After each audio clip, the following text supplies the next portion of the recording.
ایک موقع پر حضرت امام حسن و حسین کو بخار آیا. جب امام حسن و حسین کو بخار آیا تو سیدہ نے نظر مانی ایسا میرے بچوں کو بخار ٹھیک ہو جائے گا تو میں 3 روزے رکھوں گی.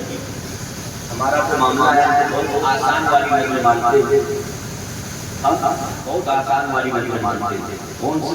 یا اللہ ٹھیک ہو جائے گا تو اللہ مزار کا چادر چڑھا, یا اللہ یہ کام ہو جائے گا ایک بریانی بنانا. ایک ساتھ میں اسی طرح منت مان لیا کہ اے اللہ اگر میرا کام ہو جائے گا تو میں ایک بریانی بنواؤں گا. کام تو ہو گیا لیکن اب ایسا نہیں کرے گا. کام مولانا صاحب مسئلہ مولانا سے کیا پوچھنا ہے؟ جب منت ماننی ہے تو پورا کرو. ایسی منت مانو ہی کہ جو پوری نہ کر سکو. چاہتے تھے تو یہ بھی منت مان سکتے تھے, اے اللہ اگر میرا یہ کام ہو گیا تو میں 50 رکعت نماز نفل پڑھوں گا. اے اللہ اگر میرا یہ کام ہو گیا تو میں قرآن پاک ختم کروں گا. اے اللہ میرا یہ کام ہو گیا تو میں روزے رکھوں گا.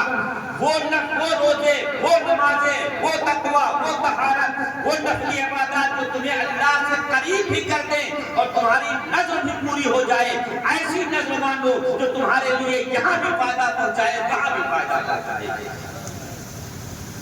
ایسی نظر ماننی چاہیے. میں اس کا انکار نہیں کرتا کہ بزرگوں کی بارگاہ میں زیادہ ہوتا غلط ہے, لیکن ایسی نظر ماننا جو تمہیں دنیا اور آخرت دونوں جگہ فائدہ پہنچائے. سیدہ نے نظر مانی, روزہ رکھ لیا, کھجور کھا کے روزہ رکھا. حضرت علی گئے کہیں سے تھوڑا سا جو لے کر آئے, سیدہ نے پیسا اور 20 کے روٹی بنائی. اب روٹی بنا کر اللہ کی مرضی دے دو.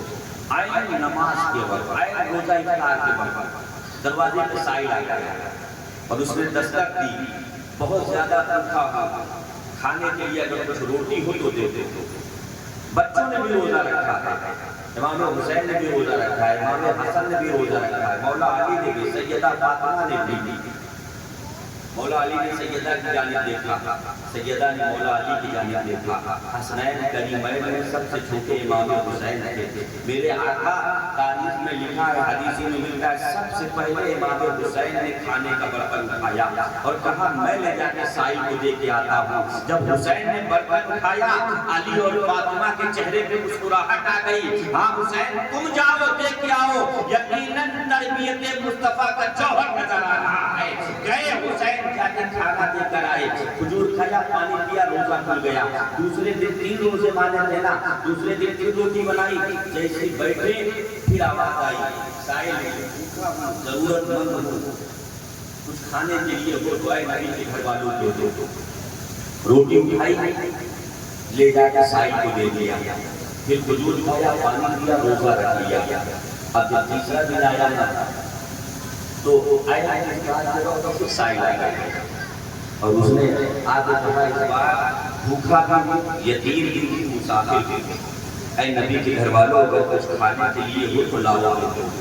سیدہ نے روٹی اٹھائی, مولا کائنات کے حوالے کیا اور لے جا کے کہا سائل کو دے دو. اور کوئی ماں ہوتی تو کہتے روز کا کام ہو گیا, کوئی نہ کوئی آتا ہے, پہلے اپنے بچوں کو کھلائیں گے پھر دیکھا جائے گا. لیکن نبی کی بیٹی اپنے بابا کے کسی امتی کو بھوکا کیسے چھوڑ سکتی تھی, اپنے بابا کے کسی امتی کو پیاسا کیسے چھوڑ سکتی ہے. سیدہ نے روٹی مولا کائنات کے حوالے کیا, مولا کائنات نے روٹی دی. کہتے ہیں جب ہم اپنے دونوں بچوں کے میں نے انگلی پکڑی اور مسجد لے کر گیا, حضور اقدس صلی اللہ علیہ وسلم مسجد کے دروازے کی جانب ٹکٹکی باندھ کر دیکھ رہے تھے. حضرت علی کہتے ہیں ایسا لگ رہا تھا کہ حضور ہم باپ بیٹوں کا انتظار کر رہے ہو. اسی ہم نے سلام کیا, سلام کر کے مسجد میں داخل ہوئے نا, حضور نے فرمایا علی مبارک کو یہ دیکھو جبریل میرے پاس کھڑے ہیں, یہ دیکھو جبریل میرے پاس کھڑے ہیں اور جبریل کہہ رہے ہیں کہ 3 دن سے جو تم لوگوں نے عمل کیا ہے تمہارا یہ عمل اللہ کو بھی پسند آیا ہے, جبریل کو بھی پسند آیا ہے, مجھ محمد کو بھی پسند آیا ہے.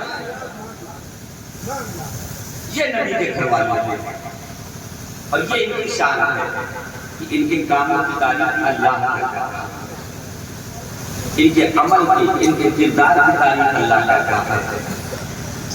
ایک موقع پر حضرت امام حسن جب حضور کا وصال بنا تو حضرت امام حسن کی عمر مبارک 7.5 سال، سیدہ کا معمول تھا کہ دن بھر کام کرتے ہیں، اس کے بعد شام کو جب آپ کو تھوڑا سا وقت مل جاتا تو حضرت امام حسن حسین کو کھانا کھلانے کے بعد مولا کائنات کھانا کھلانے کے بعد عرض کرتے قبر حسن کیا آپ اجازت دیتے ہیں کہ میں تھوڑی سی اللہ کی عبادت کر دوں؟ حضرت علی اجازت دیتے اور سیدہ نماز نفل پڑھنا شروع کرتے اور جب نفل نماز پڑھ کے اس قدر پیار کرتے ہیں ہم سے نبی کے گھر والے، کتنی محبت ہے ہم جیسے گنہگاروں سے، یہ نبی کے گھر والوں کا تڑپنا رونا ملنا ہمارے لیے تھا۔ سیدہ جب سلام دیتے دعا کے لیے ہاتھ اٹھاتی نا تو عرض کرتی اے اللہ، اے پروردگار عالم، میرے بابا کی امت بڑی کمزور ہے، اے اللہ میرے بابا کی امت بڑی پریشانیوں میں ہے، اے اللہ میرے بابا اپنی امت کے لیے رات رات بھر روتے ہیں، اے اللہ میری بنتی فاطمہ اپنے لیے مجھ سے کچھ نہیں مانگتی ہے، اے اللہ بس اتنا کر دے میرے بابا کی امت کے لیے بخشش کا سامان پیدا کر دے، اے اللہ میرے بابا کی امت کی کمزوروں کو بخش دے، اے اللہ میرے بابا کی امت کی گنہگاروں کو بخش دے۔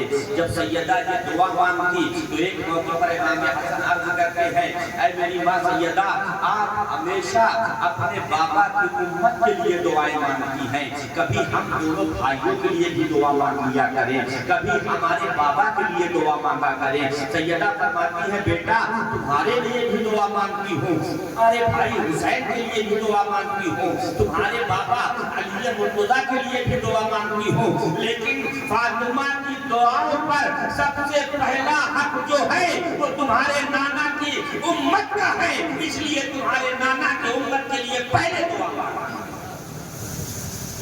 یہ سیدہ پاک کی محبت ہے، نبی اکرم صلی اللہ علیہ وسلم کی امت سے، حضور کی امت سے اس قدر محبت فرماتے ہیں، اور ان کی حیات ہمیں یہ بتاتی ہے، ان کی زندگی ہمیں یہ بتاتی ہے کہ ہمیں کس طرح سے زندگی گزارنا چاہیے، ہماری زندگی کا ذوق و شوق کیا ہونا چاہیے، ہمارا کردار کیا ہونا چاہیے۔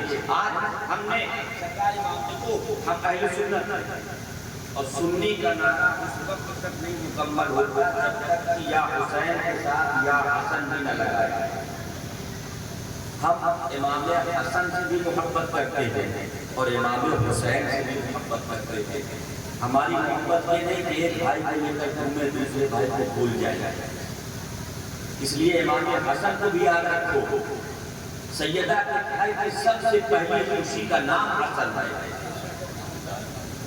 سرکار امام حسین فرماتے ہیں کہ میرا بھائی صرف میرا بھائی نہیں، میرا امام ہے۔ امام حسین کا فرماتے ہیں میں نے اپنے بھائی سے بہت سے عمل سیکھے، بہت سی تفسیریں سیکھی ہیں۔ ایک موقع پر امام حسن کی بیوی سے آپ کا جھگڑا ہوا، جب بات بگڑی نہ یہاں تک کہ طلاق کی نوبت آ گئی، امام حسین اپنے بھائی کے پاس گئے اور ایسے کرتے ہیں اے میرے بھائی حسن کیا معاملہ ہے، ابھی سے کیا اختلاف ہو گیا؟ تو امام حسن نے بڑے پیار سے اپنے پاس بٹھایا، فرمایا بھائی حسین یہ بتا کیا قرآن نہیں پڑھا؟ امام حسین کہتے پڑھا ہے۔ کہا کیا قرآن میں اللہ نے نہیں فرمایا مرد عورت کا لباس ہے، عورت مرد کا لباس ہے، مرد میں کوئی کمی ہو تو عورت اپنے محبت کا پردہ ڈال دے، عورت میں کوئی کمی ہے تو مرد اپنے حسن اخلاق سے اسے چھپا لے، تو میں اپنی بیوی کے عیبوں کو تمہارے سامنے کیوں ظاہر کروں؟ حضرت امام حسین کھڑے ہوئے، امام حسن کے دست مبارک کو آپ نے بوسہ دیا اور فرمایا بھائی حسن قرآن پڑھا تھا، تفسیر آج تم سے کچھ دن بعد شوہر بیوی میں جدائی کی ہو گئی تو امام حسین پھر آیا کہتے بھائی جان اب تو وہ آپ کی بیوی نہ رہ گئی، اب تو ان سے بات ہے جو آپ چھپا رہے ہیں بتائیں۔ امام حسین نے پھر امام حسن نے اپنے پاس بلایا، کہا جب وہ میرے نکاح میں نہ رہی تو میرے لیے غیر مطلب میرے بھائی اب ایک غیر محرم کی باتیں کرنے سے کیا فائدہ ہے؟ چھوڑو اس کو اس کے حال پہ چھوڑ دو۔ یہاں معاملہ یہ ہے کہ لوگ نکاح کے حالت میں بیوی ہوتی ہے تب بھی اپنے یاروں سے اس کے حالات بتلاتے رہتے ہیں، اپنے یاروں سے اس کی کہانی بتاتے رہتے ہیں۔ ارے میاں سنو، یہ گناہ ہے، اس کا اللہ کے ہاں تمہیں جواب دینا پڑے گا۔ یہ نہ سمجھنا کہ آج جو دوستوں میں تفریح کے طور پر لفظی کرتے ہو بیوی کے حال